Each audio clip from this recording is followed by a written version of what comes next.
Bonjour, j'ai sorti un livre, il est sur les navettes spatiales, il fait 2 kilos et il sort chez Hachette Heroes, avec une préface de Jean-François Clairvoy, astronaute. Vous le trouvez à la Fnac, Cultura, 2 titres, en France, en Belgique et en Suisse. Ça n'impactera pas la quantité de vidéos cette année.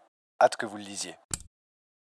Depuis des décennies, le retour sur la Lune est un sujet qui fascine tout le monde.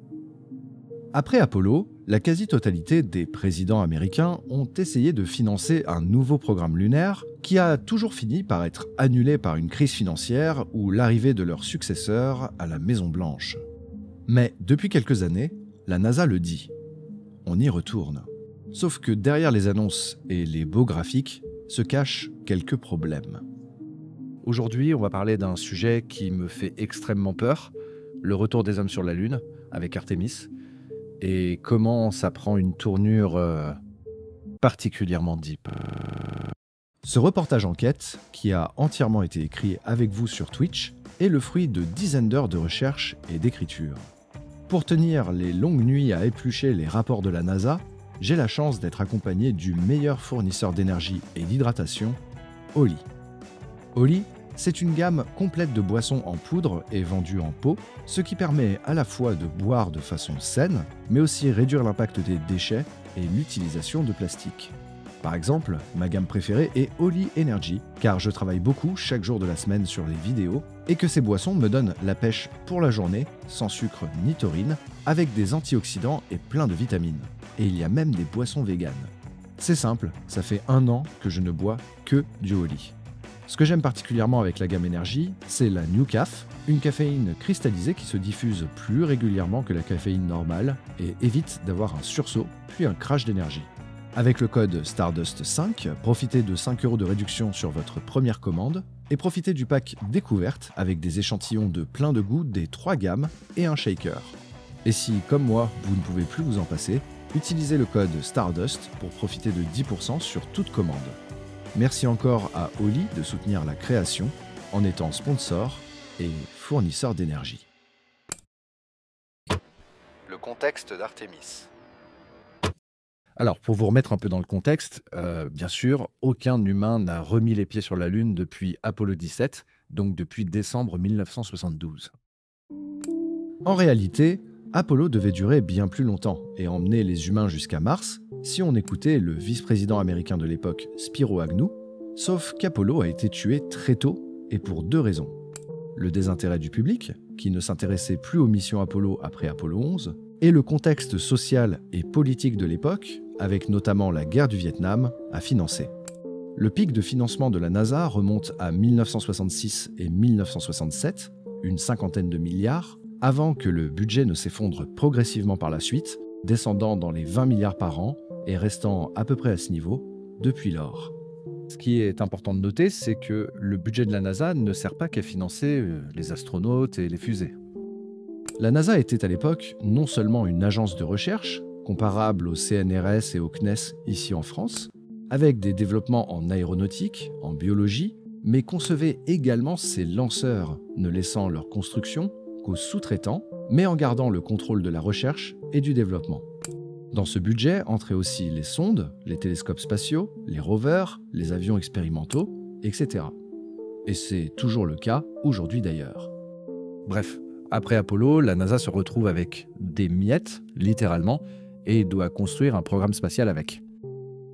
Skylab, première station spatiale américaine, est un recyclage littéral d'un étage de fusée Saturne V non utilisé, et la navette spatiale, de son côté, promet uniquement d'atteindre l'orbite basse terrestre, et sa réutilisabilité promet de faire une économie substantielle d'argent.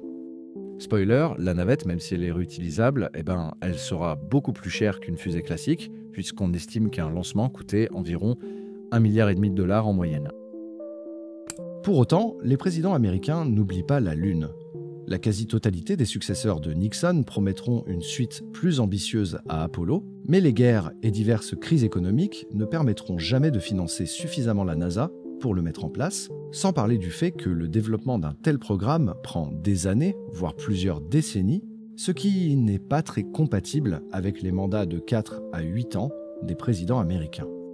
Mais au début des années 2000, le président Bush Jr. annonce une grande nouvelle. Le retour des humains sur la Lune avec le programme Constellation, donc 2 lanceurs, Ares 5, Ares 1X, un module lunaire, Altaïr, et une capsule, Orion. La NASA commence alors à développer les lanceurs et la capsule Orion et prépare les sondes qui aideront à sélectionner les sites d'atterrissage. Tout semble bien avancé, bien que lentement, jusqu'à la crise de 2008. Car là, tout se casse la gueule, donc le président nouvellement élu, Barack Obama, est contraint de purement et simplement annuler le programme Constellation. De toute façon, le programme Constellation n'avait pas été spécialement bien financé avant la crise. Le budget de la NASA n'avait pas du tout été augmenté, et les fusées en développement étaient conçues avec des moteurs, boosters et réservoirs issus en grande partie de la navette spatiale. En gros, pour réduire les coûts, il était question de faire du neuf avec du vieux, la capsule étant la seule réelle création originale du programme. Malgré l'annulation de Constellation, la NASA lancera tout de même les sondes de reconnaissance du programme, comme Lunar Reconnaissance Orbiter et LCROSS en 2009, qui vont étudier notre satellite dans ses moindres détails, et l'agence procédera aussi à des essais de lanceurs et d'Orion, avec notamment le lancement d'Ares 1X en 2009, un test d'éjection d'Orion en 2010, ou encore le vol spatial d'Orion en 2014, lancé par une Delta IV Heavy. Pour les années qui suivent, le spatial se concentre surtout sur le robotique et bien sûr la Station spatiale internationale. Et j'en profite d'ailleurs, non, le spatial n'a pas stagné avant l'arrivée du New Space et de SpaceX notamment. Ça, c'est une légende. Si on regarde l'historique des lancements de sondes, télescopes, rovers et autres projets spatiaux, les années 80 à 2000 sont remplies de grandes aventures. Voici une liste non exhaustive. Le spatial habité, lui, se développe sur la Station spatiale internationale en attendant un hypothétique retour sur la Lune. Bref, même si le programme Constellation a été annulé, la capsule Orion et le lanceur lourd qui s'appelle désormais SLS continuent à être développés par la NASA, très lentement, hein, mais on ne sait pas encore trop où ils vont aller. Ce n'est qu'en 2019 que le président Trump annonce le retour des humains sur la Lune en réponse aux ambitions russes et chinoises. Objectif : se poser sur la Lune à nouveau en 2024. On réutilise tous les développements des 20 dernières années, SLS et Orion en tête, et on y ajoute 2-3 choses.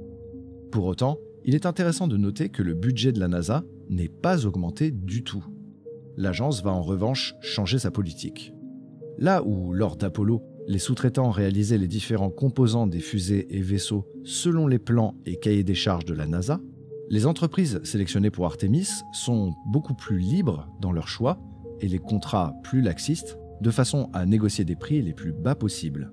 Et cela aura des conséquences terribles qu'on abordera plus tard. Le plan d'Artemis. Voilà le plan initial d'une mission Artemis type. Un module lunaire décolle de la Terre pour rejoindre une station en orbite lunaire nommée Gateway, conçue avec plusieurs partenaires internationaux. Puis vient le décollage des astronautes à bord d'Orion sur une fusée SLS et leur amarrage à la station, puis quelques-uns des astronautes rejoignent l'atterrisseur lunaire, qui est encore amarré à la station, descendent sur la surface, remontent sur la station et reviennent sur Terre avec la capsule Orion initiale. Cette configuration, même quand je la simplifie à ce point, elle est quand même beaucoup plus complexe qu'Apollo. Lors d'Apollo, la Saturne V emportait à la fois le module de commande et l'atterrisseur lunaire, ce qui fait qu'un seul lancement était nécessaire pour l'entièreté de la mission. Là, même si Orion et les astronautes sont prêts, ils ne pourront pas aller plus loin dans la mission que l'orbite lunaire s'il n'y a pas de station ni atterrisseur. Sauf qu'une station, ça se lance en plusieurs morceaux. Pour la première mission en surface, Artemis 3, il faudrait donc, au minimum, l'atterrisseur qui les attend pendant des jours, semaines ou mois en orbite lunaire. Autre complication, la capsule Orion n'a pas la capacité de se mettre en orbite basse lunaire, c'est-à-dire proche du sol, comme le faisait la capsule Apollo. Cette différence de conception a une conséquence énorme sur le plan de vol. Orion peut, au mieux, se mettre en orbite lunaire haute elliptique, avec une période, c'est-à-dire le temps de faire un tour de Lune, d'1 semaine contre 2 heures environ pour Apollo.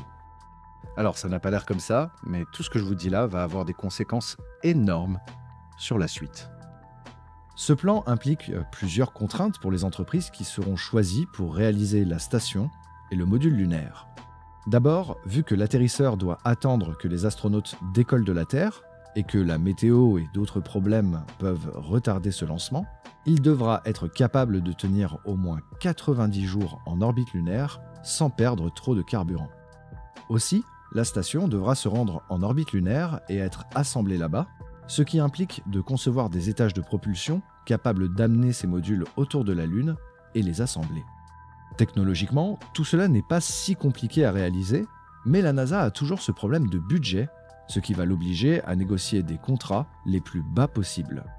Boeing, entre autres, est en charge de la SLS, ce qui s'explique par les technologies de la navette spatiale conçue par Rockwell, absorbée depuis par Boeing. Bechtel réalisera les plateformes de lancement et SpaceX, l'atterrisseur lunaire. Objectif, des astronautes américains sur la Lune en 2024. Tout le monde est motivé, ces entreprises sont franchement réputées pour leur expérience. Alors qu'est-ce qui pourrait mal se passer ? La débâcle d'Orion.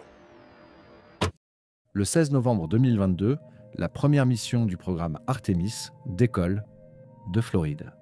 La capsule Orion, perchée en haut d'une SLS Block 1, réalise une mission sans équipage autour de la Lune afin de valider les systèmes et faire une répétition de la mission suivante, Artemis 2, qui inclura un équipage réel. Le vol dure 25 jours. Dès le décollage, la NASA constate le premier problème. La plateforme de lancement, ML1, a subi des dégâts énormes à cause de la puissance de la fusée. Pour le reste, le vol se passe plutôt à la perfection et la capsule américaine et son module de service européen passent 25 jours dans l'espace, au plus près comme au plus loin de la Lune. Après son retour sur Terre, Orion est démonté et l'examen physique de la capsule, ainsi qu'une étude des données de vol, commence. Ce travail va durer un peu plus d'1 an. En janvier 2024, la NASA annonce les résultats de ses études et c'est pas beau à voir. Publiquement, tout le monde pense que ce vol s'est plutôt bien passé. Mais lorsqu'on cherche suffisamment, on tombe sur des histoires incroyables.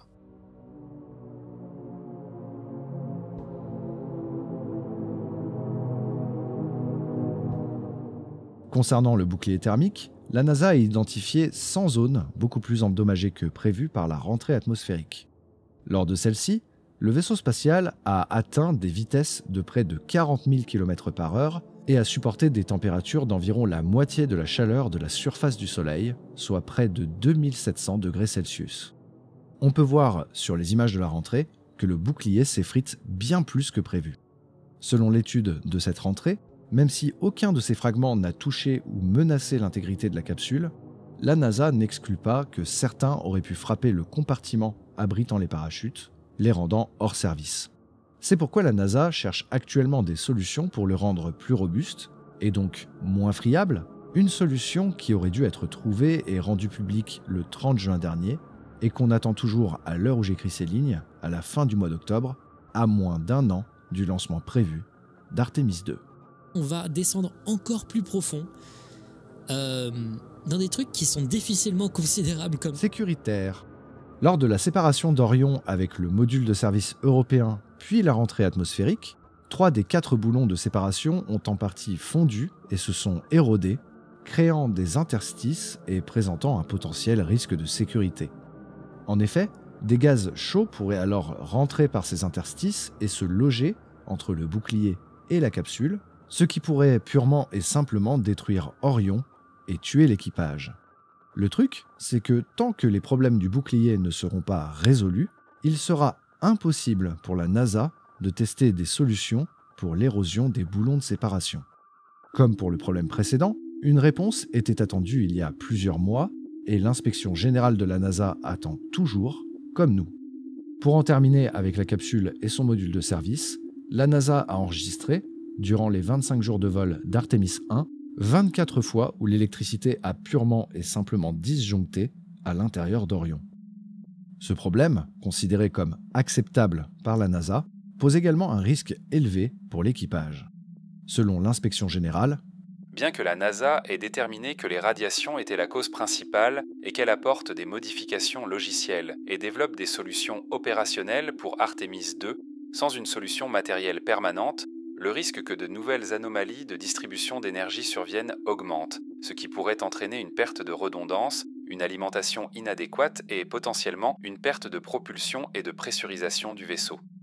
De plus, sans comprendre les effets d'éventuelles modifications de conception, il sera difficile pour l'agence de s'assurer que les mesures d'atténuation ou les changements matériels appliqués réduiront effectivement les risques pour la sécurité des astronautes.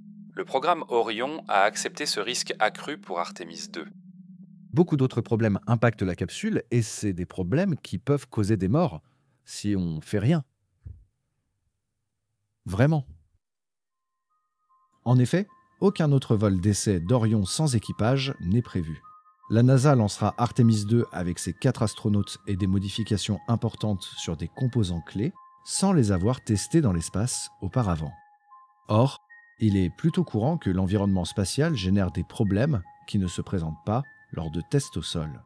D'un autre côté, le calendrier d'Artemis II implique qu'il ne reste que 2 SLS Block 1, celles d'Artemis II et 3, avant que le programme ne passe au SLS Block 1B, puis Block 2. De ce fait, il est impossible de créer une mission non habitée entre Artemis 1 et 2 afin de tester ces modifications. Il est également bon de noter que lors d'Artemis 1, 20 à 25% des données de télémétrie se sont avérées inexploitables ou difficiles d'accès, et ce manque de rigueur globale sur la sécurité des vols est en totale contradiction avec les mots de Bill Nelson, administrateur de la NASA, qui devant le Congrès en mai dernier répétait que la sécurité des équipages était la priorité et qu'aucun lancement n'aurait lieu sans que cette sécurité soit assurée. Pour finir sur une note plus légère, lors d'Artemis 1, il était prévu de récupérer les parachutes et le bouclier avant de la capsule qui sert à protéger les 10 parachutes, le tout étant largué au fur et à mesure du retour sur Terre. Des équipes spécialement entraînées et équipées devaient rejoindre ces éléments assez vite pour les récupérer avant qu'ils ne coulent et les analyser par la suite. Malheureusement, ces éléments ont coulé bien avant l'arrivée des équipes. La solution trouvée par la NASA pour le prochain vol, c'est d'installer des systèmes de flottaison. En gros, faire en sorte que ça flotte un peu plus longtemps, qu'on ait le temps de les récupérer. C'est tout. La SLS dans la sauce. Le reste de la fusée n'est pas épargné par les ennuis, même si la NASA a choisi de réutiliser des technologies vieilles de plusieurs décennies et majoritairement héritées des navettes spatiales. Les moteurs RS-25, à la base de la SLS, ont déjà été utilisés lors de missions de navette. Le premier étage réutilise la technologie des réservoirs centraux de la navette, et les boosters sont des versions allongées des boosters originaux de la navette. Sauf qu'il faut les mettre à jour, les modifier, les adapter à leur nouvelle mission. Et là encore, la NASA a fait une énorme erreur en établissant les contrats avec les sous-traitants de ces systèmes, à savoir Aerojet Rocketdyne et Northrop Grumman. Ils ont choisi des contrats à coût variable. C'est là qu'on va descendre dans une strate encore inférieure de ce grand rabbit hole. On va parler des contrats. Vous inquiétez pas, on va faire simple. La NASA, pour son programme lunaire, a 2 manières de négocier un contrat avec un sous-traitant. Le coût fixe et le coût variable. Imaginons que vous êtes Jean NASA, qui veut qu'on construise un mur dans son jardin. Vous pouvez faire un contrat avec un maçon en coût fixe, c'est-à-dire que vous allez donner 1 000 € à l'artisan, et si le prix des matériaux augmente, ce sera la charge du maçon et pas à votre charge. Les coûts sont donc contrôlés, mais chers, car pour éviter tout dépassement et une petite marge, l'artisan va jouer la sécurité et facturer un peu plus fort. L'autre solution, le contrat à prix variable, fait que le paiement sera plus étalé, en général moins cher, mais plus risqué pour vous. Imaginons que vous signez un contrat à coût variable de 300 € pour le mur, et que soudainement, au hasard, une pandémie est déclarée, suivie par une crise économique à cause d'une grande puissance qui envahit un pays voisin. Au hasard, hein. L'artisan est alors libre d'augmenter les coûts au fil du contrat et ne subira pas de pénalité en cas de retard. Pour vous, ce contrat initial de 300 € peut alors se terminer avec 5 ans de retard et un coût final de 6 000 €. Dans la réalité, la NASA a été confrontée au même choix pour chaque composant d'Artemis, mais en raison d'un budget très limité, a pris le risque de faire des contrats variables. En conséquence, ces contrats booster moteurs, qui étaient budgétés à l'époque à 7 milliards de dollars, vont se retrouver à un budget de 13,1 milliards de dollars pour exactement le même nombre de moteurs et de boosters. L'inspection générale de la NASA, encore elle, rappelle qu'elle avait prévenu maintes fois l'agence de ne pas recourir aux contrats à coût variable, mais plutôt de se reposer sur des contrats à prix fixe, ce que la NASA a proprement ignoré pour la majorité des composants de la SLS. Je suppose que c'est dû au budget d'Artemis très serré qui ne laissait pas une marge de manœuvre pour négocier des contrats à prix fixe. Face au glissement des dates d'émission et des montées de budget, certaines de ces entreprises ont d'ailleurs pris des décisions drastiques. Boeing Space a annoncé en avril 2024 que des licenciements ou mutations auraient lieu autour du programme SLS, dont plus d'une centaine à Huntsville, en Alabama. Cette réduction de personnel, qui intervient d'ailleurs dans une période déjà peu favorable pour l'entreprise, est justifiée par le calendrier d'Artemis, qui a tendance à encore trop glisser. En effet, les premiers et seconds étages de la SLS d'Artemis 2, dont s'occupe Boeing, ont été livrés, et ceux d'Artemis 3 sont en passe de l'être. En conséquence, au vu des retards dans les vols, Boeing aura au minimum 4 ans pour terminer le travail sur la SLS d'Artemis 3 et 6 à 7 ans pour celle d'Artemis 4. Et ça tombe plutôt bien parce que tout ne se passe pas comme prévu chez Boeing. Et ça surprend évidemment personne. En 2028, devrait être lancée la mission Artemis 4, premier vol de la nouvelle version de la SLS, la Block 1B. Plus haute, elle permettra aux astronautes d'emporter des modules vers la Gateway pour contribuer à son assemblage. Parmi les nombreuses modifications par rapport à l'original, il y aura notamment un nouveau second étage, taillé spécialement pour la Block 1B, là où l'actuel est un dérivé de celui d'une fusée à la retraite, la Delta IV Heavy. Ce second étage, qui devait faire son vol inaugural sur Artemis 2, a glissé vers Artemis 4, et autant dire que son budget a également réalisé une belle glissade, passant de 962 millions à 2 milliards de dollars et 2,8 milliards estimés d'ici 2028. Pour ce qui est du coût total du programme de la SLS Block 1B, l'inspection générale de la NASA estime qu'il atteindra 5,7 milliards de dollars aux alentours de 2028, c'est-à-dire avant même leur premier vol, soit 700 millions de plus que le budget initial prévu en 2023. Évidemment, ces contrats n'étaient pas en prix fixe. En faisant mes recherches, je me suis rendu compte que c'était le vrai bordel. L'inspection a également publié en août 2024 un rapport incendiaire sur le contrôle qualité de chez Boeing, notamment à Michoud, en Louisiane. Lors de diverses et régulières inspections de l'organisme de contrôle, Boeing s'est vu attribuer plusieurs requêtes d'action corrective à appliquer, principalement autour de la qualité des soudures. L'inspection prend pour exemple une visite en avril 2023 où elle a constaté des soudures très douteuses sur le dôme supérieur du premier étage d'Artemis 3. Elle attribue ces défauts récurrents au manque de formation et à l'inexpérience générale des employés et au manque de supervision de la part de Boeing. Sur les 72 requêtes d'action corrective, les inspecteurs ont également fait face à un manque de considération de la part de l'entreprise, pointant ainsi un grave problème de contrôle qualité, très loin des, je cite, standards de l'industrie. La NASA ne peut légalement pas infliger de pénalités financières à Boeing, mais pourra ne pas verser de primes pour l'exécution du contrat, ce qui est une faible punition pour Boeing qui, dans l'intervalle, peut contractuellement se permettre d'augmenter le budget. Allez, on descend encore un peu plus dans le rabbit hole. On va parler des EGS, les Exploration Ground Systems, ou l'ensemble de systèmes au sol d'Artemis. Lors du lancement d'Artemis 1, la SLS a fait bien plus de dégâts que prévu, arrachant des portes, tordant des conduits et bien d'autres choses. L'inspection générale de la NASA relève que les frais de réparation après chaque tir de la SLS s'élèvent à 26 millions de dollars, soit 5 fois plus que l'estimation initiale de la NASA. De la même façon, on relève des dysfonctionnements dans le Deep Space Network, le réseau de communication global de la NASA, à cause de matériel vieillissant, ce qui va obliger à des maintenances coûteuses et non planifiées par l'agence. Pour ce qui est de l'imagerie technique, au moyen de caméras placées tout autour du pas de tir, le lancement de nuit a eu aussi ses conséquences, puisqu'on relève des problèmes d'exposition sur 32 des 33 caméras, des lignes de scan sur les caméras haute vitesse, et des caméras mal alignées ou embuées.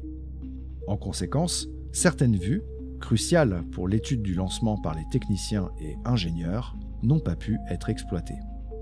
Pour continuer dans cette strate de l'iceberg, on va parler de la seconde plateforme de lancement. Car la SLS, elle est évolutive. Dès le départ, il était prévu de concevoir des versions plus grandes afin de transporter des charges vers la Gateway et donc la Lune. La SLS actuelle, nommée Block 1, a ainsi une hauteur de 98 mètres et une masse de 2600 tonnes, et la version suivante, la Block 1B, prévue pour Artemis 4, devrait mesurer 111 mètres et peser 2900 tonnes avec un étage supérieur tout nouveau, l'Exploration Upper Stage, conçu par Boeing.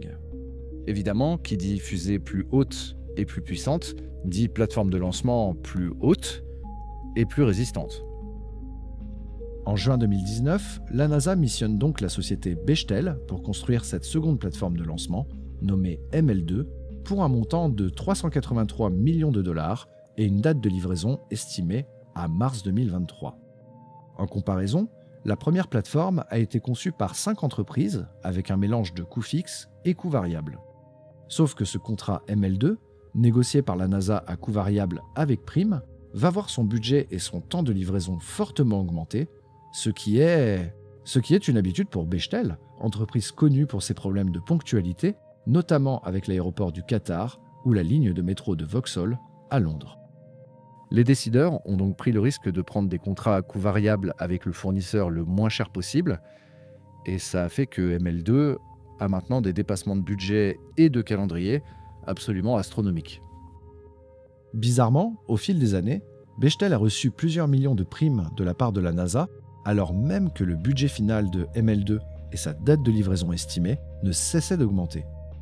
Actuellement, la NASA et Bechtel estiment que ML2 coûtera 1,4 milliard de dollars avec une livraison prévue en novembre 2026, alors que l'inspection générale de la NASA, qui a tendance à être bien plus réaliste, estime que ce budget pourrait grimper à 2,5 milliards de dollars et avec une date de livraison en août 2027. Sachant qu'il faut environ 2 ans supplémentaires pour que la NASA teste et rende opérationnelle la plateforme de lancement, l'inspection générale de la NASA estime que ML2 sera prête au printemps 2029, soit bien après sa première mission prévue, Artemis 4, prévue en septembre 2028. Actuellement, ML2, qui devait être livré en mars 2023, ressemble actuellement à ça. Le rapport de l'inspection générale de la NASA en date du 27 août 2024 estime que la NASA a fait une erreur monumentale dans la signature du contrat avec Bechtel. En effet, en partant sur un contrat à coût variable et donc évolutif, l'agence se retrouve à payer bien plus cher qu'un contrat à prix fixe, ce qui aurait été certes plus cher à la signature, mais aurait garanti que les dépassements éventuels seraient à la charge de Bechtel et non la NASA. Le rapport note aussi que désormais, il n'est plus possible d'annuler le contrat, car trouver un nouveau sous-traitant coûterait beaucoup de temps et d'argent, ce qui rallongerait encore plus les retards d'Artemis 4, et changer le contrat de Bechtel et le convertir en contrat à prix fixe est techniquement possible, mais la NASA devrait verser 1 million de dollars à Bechtel, rien que pour avoir un devis du contrat à prix fixe, qu'on suppose de toute façon faramineux et hors de portée de la NASA. Enfin, une dernière solution, transformer ML1 pour accueillir la nouvelle SLS, demanderait également beaucoup de temps et un budget trop élevé. Pour économiser un peu de budget en sachant qu'il va sûrement encore augmenter, la NASA a donc pris la décision de retirer du contrat ML2 6 des 11 bras ombilicaux servant à alimenter la fusée. Désormais, ces 6 bras ne seront plus construits par Bechtel, mais par d'autres sous-traitants, sur la base de contrats à prix fixe, afin de maîtriser les coûts et les délais. Mais, à l'heure actuelle, la NASA ignore encore à qui elle prévoit de les confier. Si les estimations de l'inspection générale sont correctes, on peut s'attendre à ce que ML2 coûte 6,5 fois plus cher que l'estimation initiale et soit livré avec 4 ans et demi de retard. Alors c'est pas un Lost Media, mais je vous propose d'écouter l'inspection générale de la NASA sur toute cette affaire. Notre analyse a montré que les projets de vols spatiaux sans équipage et robotique, dans lesquels la NASA collabore avec des partenaires internationaux, ont, en moyenne, connu une moindre augmentation des coûts malgré des niveaux de complexité plus élevés. Une raison possible est l'utilisation par les partenaires internationaux de la NASA d'études de marché et de contrats à prix fixe ferme pour aider à contrôler les coûts des projets. Étant donné ses ambitions pour l'exploration de l'espace lointain et son budget actuel, la NASA ne pourra pas atteindre ses objectifs à long terme pour Artemis sans intégrer efficacement les stratégies de gestion des coûts de ses partenaires internationaux. Les défis de longue date que nous avons signalés pendant une grande partie de la dernière décennie continuent d'entraver la capacité de la NASA à superviser et à s'assurer que ses sous-traitants respectent les objectifs de coûts et de calendrier de l'agence, dépassant souvent les jalons initiaux de plusieurs milliards de dollars et ajoutant des années de retard. La Gateway. Maintenant, je vous propose de descendre encore une strate dans ce rabbit hole énorme qui est le programme Artemis. On va parler de la station lunaire, la Gateway. Construite en partie en Italie, chez Thales Alenia Space, et heureusement sur un contrat à prix fixe, le premier élément doit être lancé en décembre 2027 par une Falcon Heavy non réutilisable et placée en orbite terrestre. De là, les moteurs électriques du module de propulsion, PPE, qui sont peu puissants et peu gourmands, vont réaliser des poussées longues afin de lentement remonter l'orbite de la Gateway afin de la placer sur son orbite finale, nommée NRHO, ce qui devrait prendre environ 1 an. Jusque-là, le développement des premiers éléments de la Gateway se passe bien, à l'exception d'un petit détail. Le dernier rapport gouvernemental en date sur le sujet révèle que le premier module d'habitation et le module de propulsion, HALO et PPE, seront en réalité plus lourds de 1,3 tonnes à cause de changements de dernière minute dans la planification des missions de l'assemblage de la Gateway. En conséquence, il pourrait s'avérer impossible de lancer ce premier élément de la station sur une Falcon Heavy, un problème en cours d'étude à la NASA. Et ce n'est pas le seul d'ailleurs, un autre souci touche le contrôle d'attitude de la station. Il faut comprendre par là la manière qu'elle a de bouger sur son axe. Si un HLS y est amarré, particulièrement l'immense Starship, je cite, « Il existe certains scénarios opérationnels. Par exemple, lorsque l'atterrisseur lunaire Starship s'amarrera à la station Gateway, dans lesquelles le PPE pourrait ne pas être en mesure de maintenir le contrôle de la station. Les responsables du programme Gateway ont indiqué que le PPE respecte les exigences de performance en matière de contrôlabilité fixées par la NASA. Cependant, ces exigences ne tiennent pas compte de la masse de certains véhicules visiteurs qui prévoient de s'amarrer à la Gateway. Par conséquent, lorsque ces véhicules visiteurs, plus lourds que prévu, s'amarreront à la Gateway, l'ensemble pourrait se trouver en dehors de ces paramètres de contrôlabilité. Par exemple, les responsables du programme estiment que la masse de l'atterrisseur lunaire Starship est environ 18 fois supérieure à la valeur utilisée par la NASA pour développer les paramètres de contrôlabilité du PPE. Une des solutions envisagées serait d'utiliser le Starship, lorsqu'il est amarré, pour contrôler l'attitude de la station. Les autres solutions seraient de reconfigurer le système de propulsion de la Gateway pour inclure une sorte de mode Starship, ce qui serait particulièrement gourmand en carburant, ou enfin, imposer à SpaceX de changer certaines propriétés du Starship, ce qui, très honnêtement, est difficile à envisager. Autant dire qu'on n'est pas encore rendu autour de la Lune. Alors si vous avez réussi à tenir jusque-là, bravo à vous. Maintenant, on va descendre encore plus profond dans l'iceberg d'Artemis. On va parler du HLS. Sans le savoir, j'avais mis les pieds droits dans un terrier de lapin dans lequel je n'allais plus pouvoir sortir. La HLS. Cela fait donc plus de 2 ans que la NASA a lancé un appel d'offres pour que des entreprises conçoivent un module lunaire pour Artemis, le HLS. Au fil des sélections, 3 finalistes sont en lice, SpaceX, Dynetics et Blue Origin. Il est prévu que la NASA en sélectionne 2 pour permettre une redondance. À ce moment-là, la NASA, elle n'a plus d'administrateur, car Jim Bridenstine, qui avait été nommé par Trump, il a quitté son poste quand Biden est arrivé. Et ça, c'est habituel, c'est quand il y a une alternance entre les présidents, c'est toujours comme ça, il y a un changement d'administrateur. La vice-présidente, qui est la plus haute autorité du spatial aux États-Unis, doit alors nommer son successeur. La Maison-Blanche nomme alors Bill Nelson, administrateur de la NASA le 19 mars 2021, avec une entrée en fonction prévue le 3 mai. Et c'est là que vous regardez votre écran de façon dubitative et que vous vous dites « Hé, Vincent, c'est quoi le foutu rapport ?» Le foutu rapport, c'est qu'entre le départ de Bridenstine en janvier et l'arrivée de Nelson en mai, la NASA n'a pas de chef désigné, à part un administrateur par intérim, Steve Jurczyk. L'entreprise United Launch Alliance, dans des emails confidentiels mais rendus publics, exprime alors son inquiétude sur cette période de transition, décrivant un climat de connivence entre Elon Musk, Trump et l'administration de Jurczyk. Alors normalement, quand il y a une période de transition, un gouvernement démissionnaire suite à des législatives par exemple, c'est pas le moment de prendre des grandes décisions. En général, on en reste aux affaires courantes, comme on dit. Mais étrangement, c'est dans cette période précise qu'une décision critique va être prise. Le choix de l'atterrisseur d'Artemis. L'annonce de la NASA est accompagnée d'un document, écrit à la première personne par Katie Lueders, nommée par Jim Bridenstine en tant qu'administrative adjointe en charge de l'exploration habitée, ou HEO. Elle annonce choisir le Starship de SpaceX, et uniquement lui, sans atterrisseur secondaire, pour un contrat d'une valeur de 3 milliards de dollars. C'est comme si un Premier ministre démissionnaire et son gouvernement avaient signé des décrets et nommé des personnes à des postes clés, genre des préfets, alors qu'en fait ils sont censés rester aux affaires courantes. Oh non. Tu as parlé politique. Il faut jamais faire ça sur YouTube. Dis au revoir à tes abonnés. Ça lui apprendra à être de gauche. Pire encore, en mars 2023, elle annonce prendre sa retraite de la NASA. 2 mois plus tard, elle est nommée à la tête du programme Starship de SpaceX à Boca Chica, directement sous les ordres de la PDG, Gwynne Shotwell.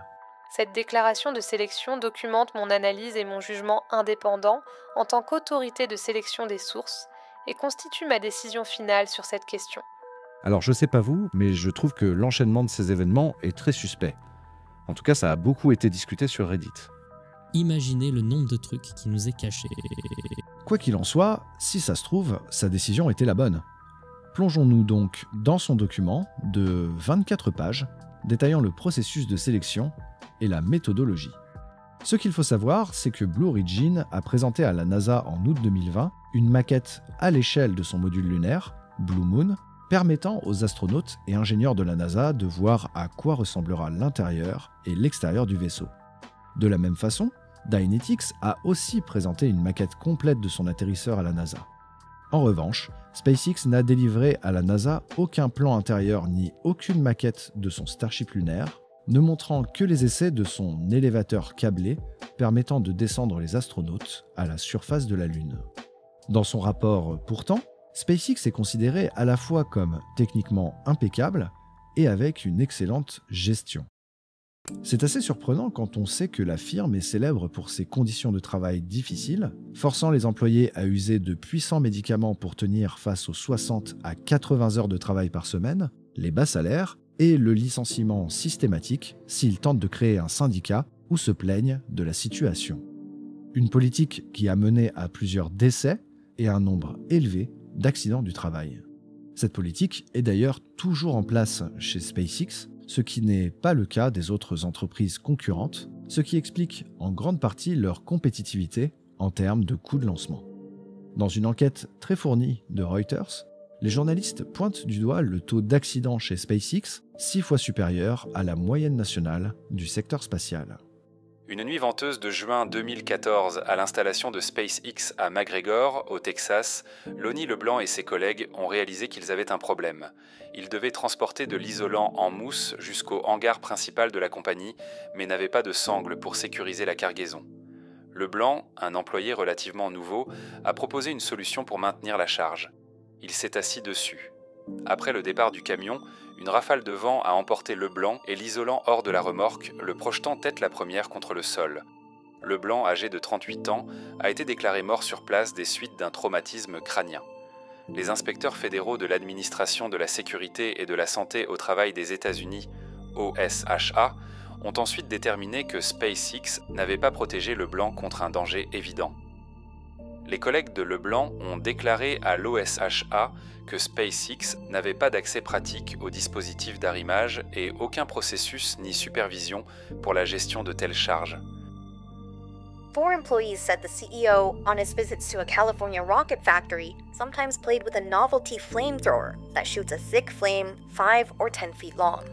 He also discouraged workers from wearing safety yellow because he hates bright colors. The U.S. Occupational Safety and Health Administration, known as OSHA, started requiring companies to report their total number of injuries annually in 2016. 6 major SpaceX facilities across the U.S. failed to submit reports for many of those years. Reuters reviewed OSHA violation records on SpaceX and found no agency sanctions for its data reporting failures. Pushing workers to do dangerous work, regardless of their knowledge that the work is dangerous, essentially shows that this company is putting its profits ahead of worker safety and putting its profits ahead of worker health and workers' lives.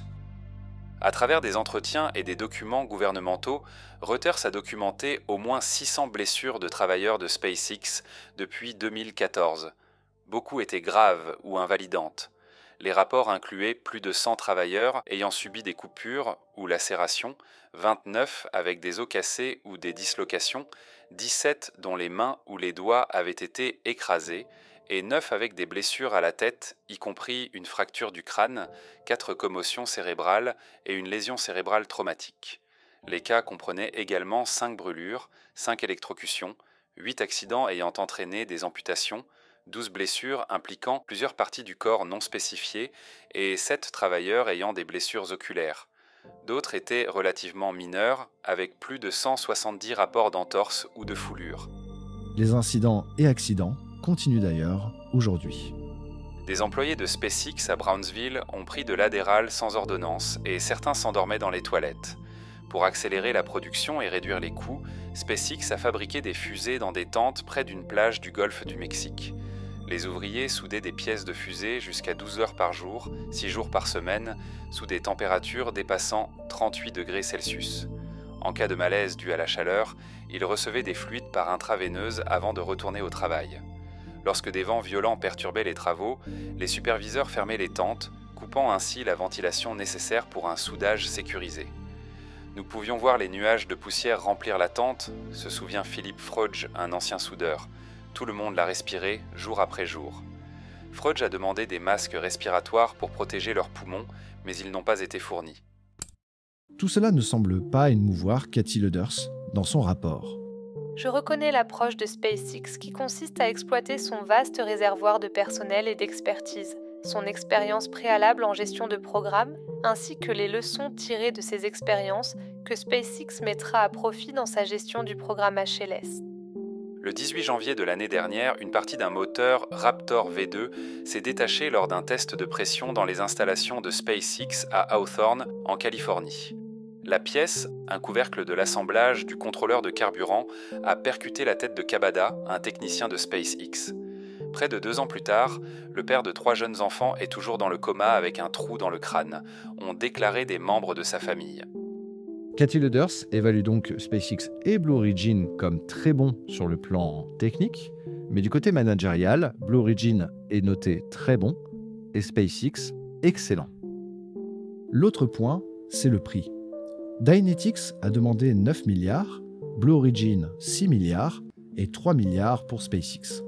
Mais contrairement aux 2 concurrents, SpaceX a eu l'occasion de négocier son prix à la baisse avec les équipes de Cathy Leders, un privilège que n'ont pas eu Blue Origin et Dynetics.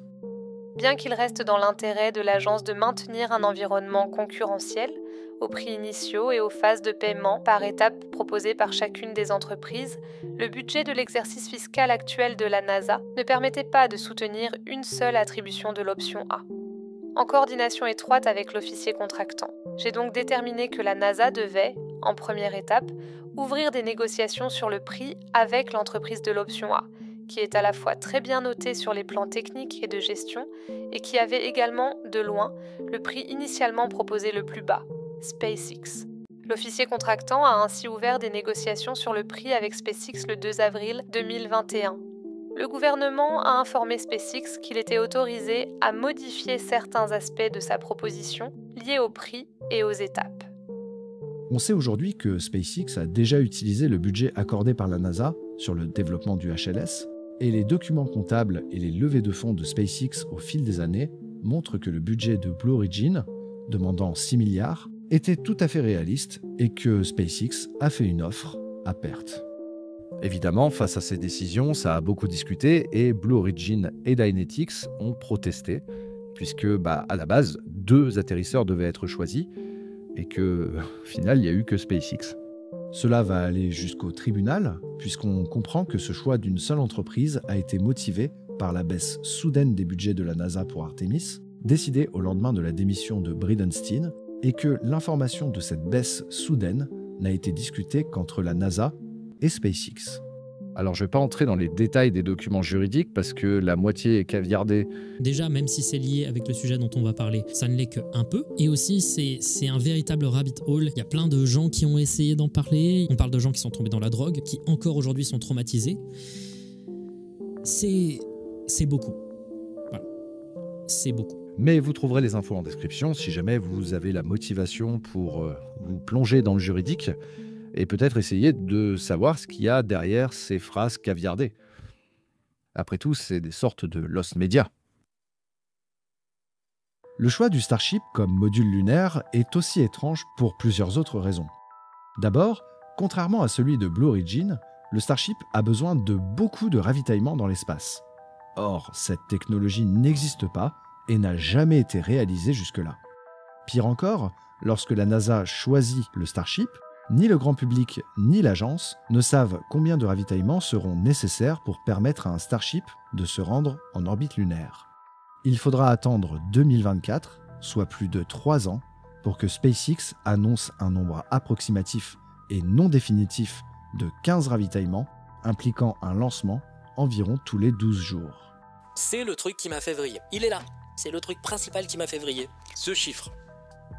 Il y a énormément de nuances derrière ce chiffre et j'ai bien pu le digérer parce que plus je faisais des recherches, plus ça devenait flou. Est-ce que ce chiffre est bon? La question que je me suis posée. Cela impliquerait de commencer à lancer les ravitailleurs et le module lunaire en janvier, à raison d'un tous les 12 jours, pour espérer envoyer un Starship lunaire plein vers la Lune en début juillet, le tout en espérant évidemment aucun retard technique ou de météo. Après 5 à 6 mois, le Starship arriverait enfin en orbite lunaire, et c'est seulement là que des astronautes partiraient à bord de la SLS Orion pour le rejoindre, ce qui amènerait, avec beaucoup d'optimisme, à un atterrissage vers la Lune vers fin juillet. Ces données optimistes, calculées par des spécialistes du programme Artemis comme Philip Sloss, sont très inquiétantes sur la cadence des missions. En comparaison, le Blue Moon de Blue Origin aurait besoin au maximum de 2 ravitaillements, un en orbite basse et un une fois arrivé en orbite lunaire. Autre point étrange, c'est que contrairement à Blue Moon, le Starship ne peut pas être lancé par des fusées existantes. Il faut donc que SpaceX développe le Super Heavy. Enfin, l'architecture du Starship, avec la zone habitable à plus de 30 mètres au-dessus de la surface, rend non seulement le pilotage manuel impossible, mais pose de sérieuses questions sur la stabilité lors d'un atterrissage sur un sol non plat, mais aussi les solutions de secours si jamais l'élévateur câblé tombait en panne. C'est ainsi que la NASA, 3 ans après la sélection, n'ayant toujours pas vu le moindre plan de l'intérieur du module lunaire du Starship, décide de prendre un second atterrisseur et choisit Blue Origin. Le 19 mai 2023, la NASA sélectionne Blue Origin comme second atterrisseur pour les missions Artemis. Le montant du contrat s'élève à 3,4 milliards de dollars. 5 mois plus tard, une maquette structurelle de Blue Moon est livrée à la NASA. Partant sur une New Glenn, qui approche actuellement de son vol inaugural complet, l'atterrisseur est attribué, à l'heure actuelle, à la mission Artemis 5, pour l'instant prévue, si tout va bien, à l'horizon 2030. Actuellement, le Starship HLS a un retard monstre sur le contrat initial. 2023 devait marquer le premier atterrissage sur la Lune d'un Starship sans équipage, une répétition d'Artemis 3. Il aurait donc fallu valider avant le vol orbital du vaisseau, mais aussi valider la technologie du ravitaillement de vaisseaux, terminer l'intérieur du Starship habité et faire un vol vers la Lune avec atterrissage. À l'heure actuelle, aucune de ces étapes n'a été réalisée, et quand on demande des informations à la NASA sur l'aménagement intérieur du Starship HLS, ou d'autres détails sur la trajectoire prévue d'Artemis 3 ou du vol de démo qui le précédera, La réponse est systématiquement la même. SpaceX est le sous-traitant en charge du HLS. Nous ne pouvons pas répondre à ces questions qui doivent leur être adressées. Le Starship fait actuellement ses tests à vide et non pressurisés, autant dire que son comportement et ses capacités n'ont que peu de valeur en comparaison du HLS, qui abritera un cockpit et des systèmes qui représentent une certaine masse et qui affecteront ses performances générales. Quoi qu'il en soit, ces retards et les défis techniques à inventer, comme le ravitaillement cryogénique en orbite, qui au passage est également nécessaire 2 fois pour le HLS de Blue Origin, ne vont évidemment pas aider Artemis à atteindre la Lune plus rapidement. On va pas descendre dans la strate des contrats de combinaison de sortie lunaire, parce que là aussi c'est un immense rabbit hole. Je me suis retrouvé engouffré dans un énorme terrier de lapin. Et aussi parce que je veux pas trop vous prendre de temps. Ils ont été signés avec des contrats fixes pour les 2 entreprises, Axiom et Collins. Axiom, connu pour ses vols touristiques sur Crew Dragon et son hôtel spatial en construction, a quelques problèmes financiers. Comme le dit un ancien cadre de l'entreprise, il s'avère qu'il n'y a pas beaucoup de milliardaires qui veulent mettre leur vie entre parenthèses pendant 18 mois pour suivre une formation d'astronaute pour l'ISS. Axiom a tellement de mal à payer ses factures que leur futur vol touristique pourrait être annulé. Les levées de fonds n'ont jamais été suffisantes pour nous permettre de garder une longueur d'avance, et les bénéfices n'ont certainement pas comblé le fossé. À chaque tour de table, dès que l'argent arrivait, on payait SpaceX, on payait Thales Alenia, on payait les factures, puis il ne restait plus rien. Axiom n'abandonne pas Artemis pour autant, puisqu'à l'IAC de Milan il y a quelques jours, l'entreprise a révélé son partenariat sur les combinaisons avec l'entreprise de luxe Prada. Collins Aerospace, de son côté, a une très longue expérience du spatial et est détenu par le géant du militaro-industriel RTX ou Raytheon, devrait pouvoir s'en sortir sans difficulté financière. En tout cas, avec 3,2 milliards de bénéfices sur l'année précédente, soit le coût total des contrats des combis donnés à Axiom et RTX par la NASA, on peut dire qu'ils sont plutôt larges. Bref, aujourd'hui, Artemis est encore un énorme mystère. Revenons dans les années 60.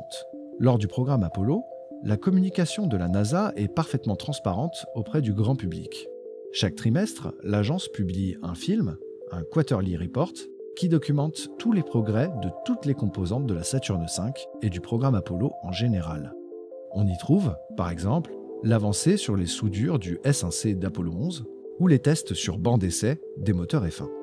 Cette politique de transparence totale à l'heure de la guerre froide, ne laissant que peu de secrets sur les missions en cours et à venir, permet aux journalistes comme au grand public de suivre avec grande précision où va l'argent public.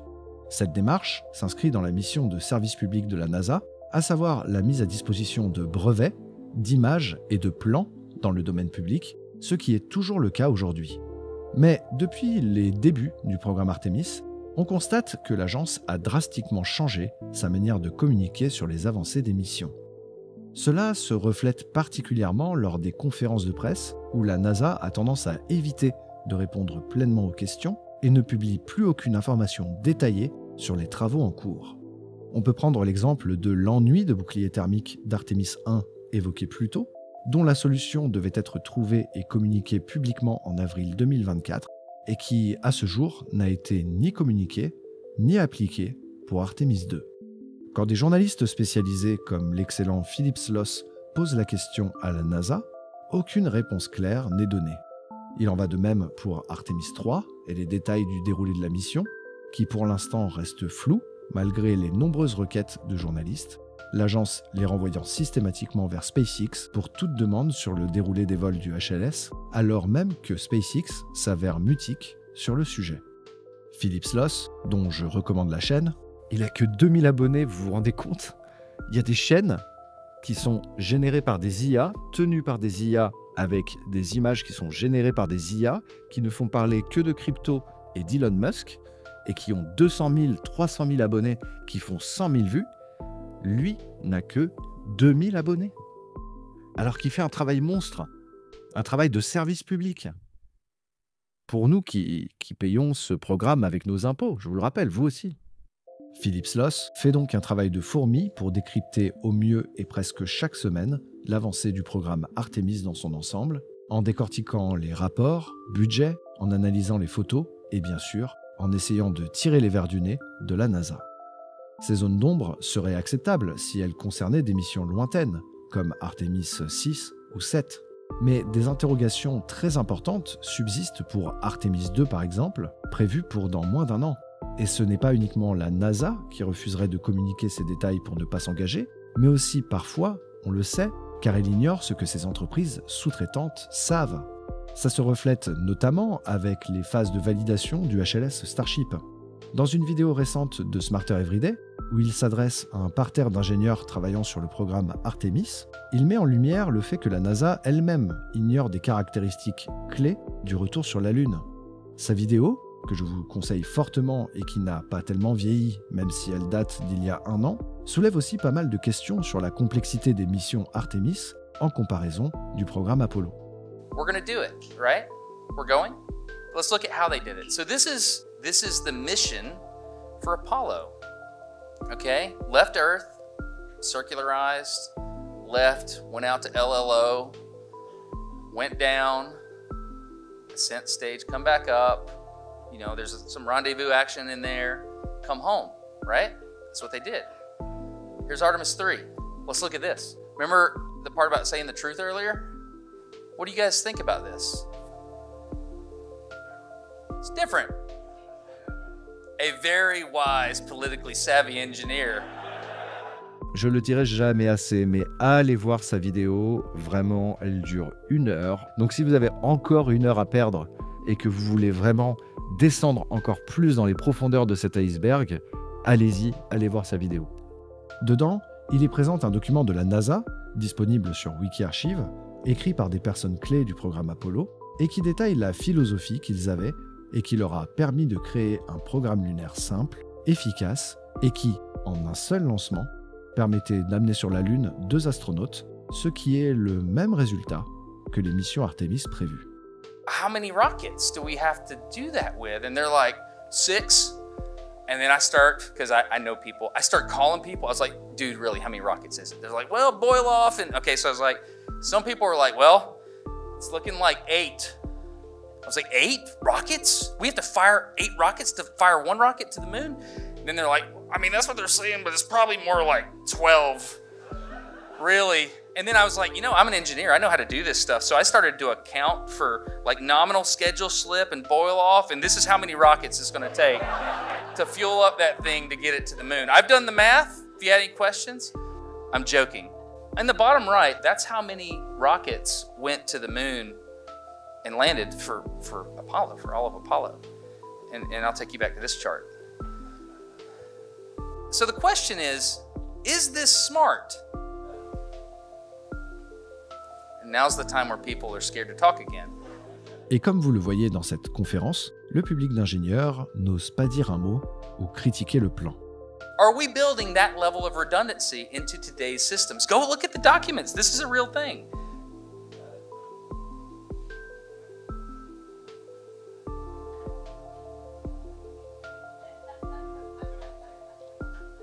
All right, so positive and negative feedback is important. As the engineers responsible for getting humans to the moon safely and returning them, our friends, it is imperative that you provide negative feedback in situations that call for it, and you are not scared to do so. If you lose your job for providing negative feedback, good on you. If it needed to be said and nobody said it, that would be the worst thing to live with. So make sure you're speaking up. Be bold, be courteous. Once a decision has been made, let's all get behind it and let's fight. But at the same time, let's be smart. Et ce qui choque Destin, à raison, c'est que le programme Apollo est parfaitement documenté. If I'm not mistaken, this room is full of people that are industry leaders that are in charge of taking humans back to the moon. In your head, answer the following question. Have I read NASA SP-287? The title of the document is, What Made Apollo a Success? Have you read it? And if you have not read it, I'm not joking about this, shame on you. Seriously. You have a whole generation of engineers that did the coolest thing engineering humans have ever done, and they gave you the playbook. They wrote it. All you gotta do is read it. I've read it.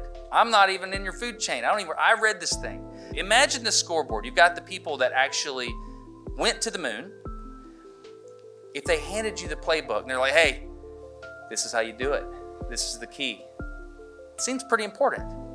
This exists. And it's crazy that you don't know that if you don't know that this exists. So it's written by several people that were over different things like trajectory calculations. The thing we always tried to do in these meetings was to encourage everyone, no matter how shy, to speak out. Hopefully, but not always, without being subjected to ridicule.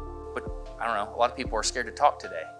It seems like they might have had a little different culture. Build it simple, and then double up on as many components or systems so that if one fails, the other will take over. I was kind of blown away to learn that the ascent stage in the current design does not use hypergolic propellants.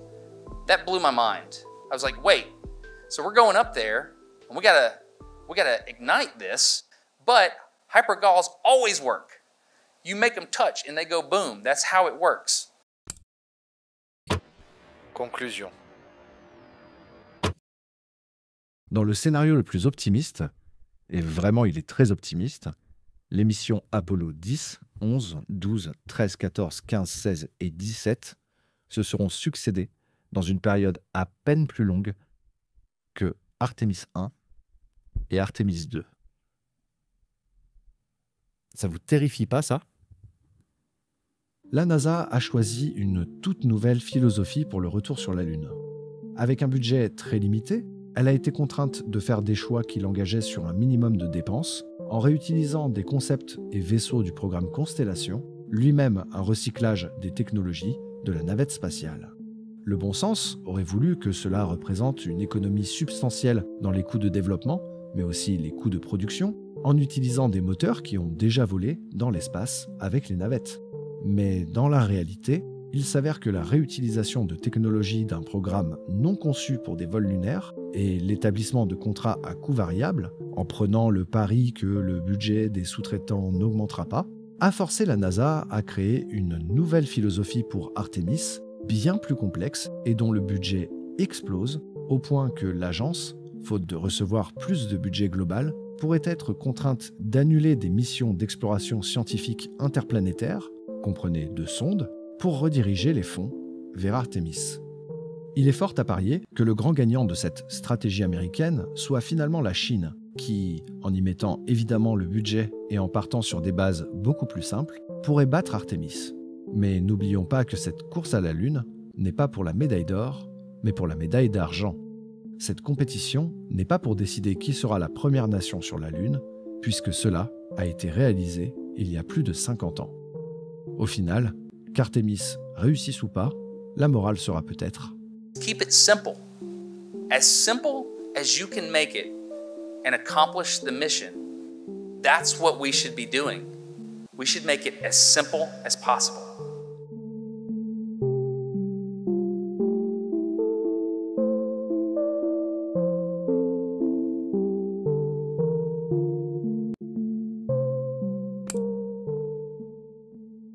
J'espère que cette vidéo vous aura plu. Merci pour votre patience. Je suis comme fait le dupe. Maintenant, ça y est, les vidéos, elles sont écartées de 2 mois. Mais j'espère qu'elle vous aura plu quand même. Ça a été une très longue enquête qu'on a fait ensemble sur Twitch. Et vraiment, tout votre soutien, que ce soit pendant les lives d'écriture, de montage, etc. ou plus tard dans les commentaires, ça fait toujours plaisir. Merci aussi à toutes celles et ceux qui me soutiennent. C'est extrêmement important. Parce que comme vous le voyez, oui, il y a des sponsors. Oui, vous le voyez, une vidéo 2 mois après la dernière, bon, c'est long. Mais quand même, il y a un taf qui est régulier, qui est absolument continu. Et j'ai vraiment besoin de soutien là-dessus pour financer ces vidéos qui, on ne le dirait pas, coûtent extrêmement cher à produire. D'ailleurs, en parlant de ça, merci beaucoup à Oli qui sponsorise cette vidéo et qui en a sponsorisé quelques-unes cette année.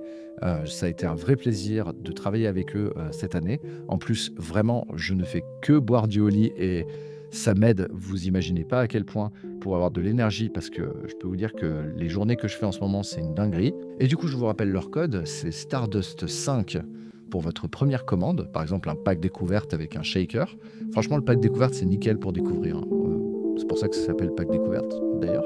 Et Stardust 10, si c'est pas votre première commande et que vous voulez continuer, là, vous aurez 10% de réduction sur votre commande. Merci encore d'avoir tenu jusqu'au bout. Si vous voulez un peu plus d'informations, je parle quand même pas mal un petit peu d'Artemis dans mon livre Navette spatiale. Alors, avec l'éclairage Feldup, c'est un peu particulier. C'est pas fou. Les 3 sujets sont évoqués dans mon dernier livre, qui est mon premier aussi d'ailleurs, hein, sur les navettes spatiales. Donc voilà, ça vous intéresse. Regardez comment il est beau, il brille et tout. Même si là, avec l'éclairage Feldup, c'est difficile de le mettre en valeur. En tout cas, je vous remercie encore énormément. Bonne Halloween. Et si vous regardez cette vidéo après Halloween, vous avez rien bité au contexte et c'est pas grave. Allez, ciao.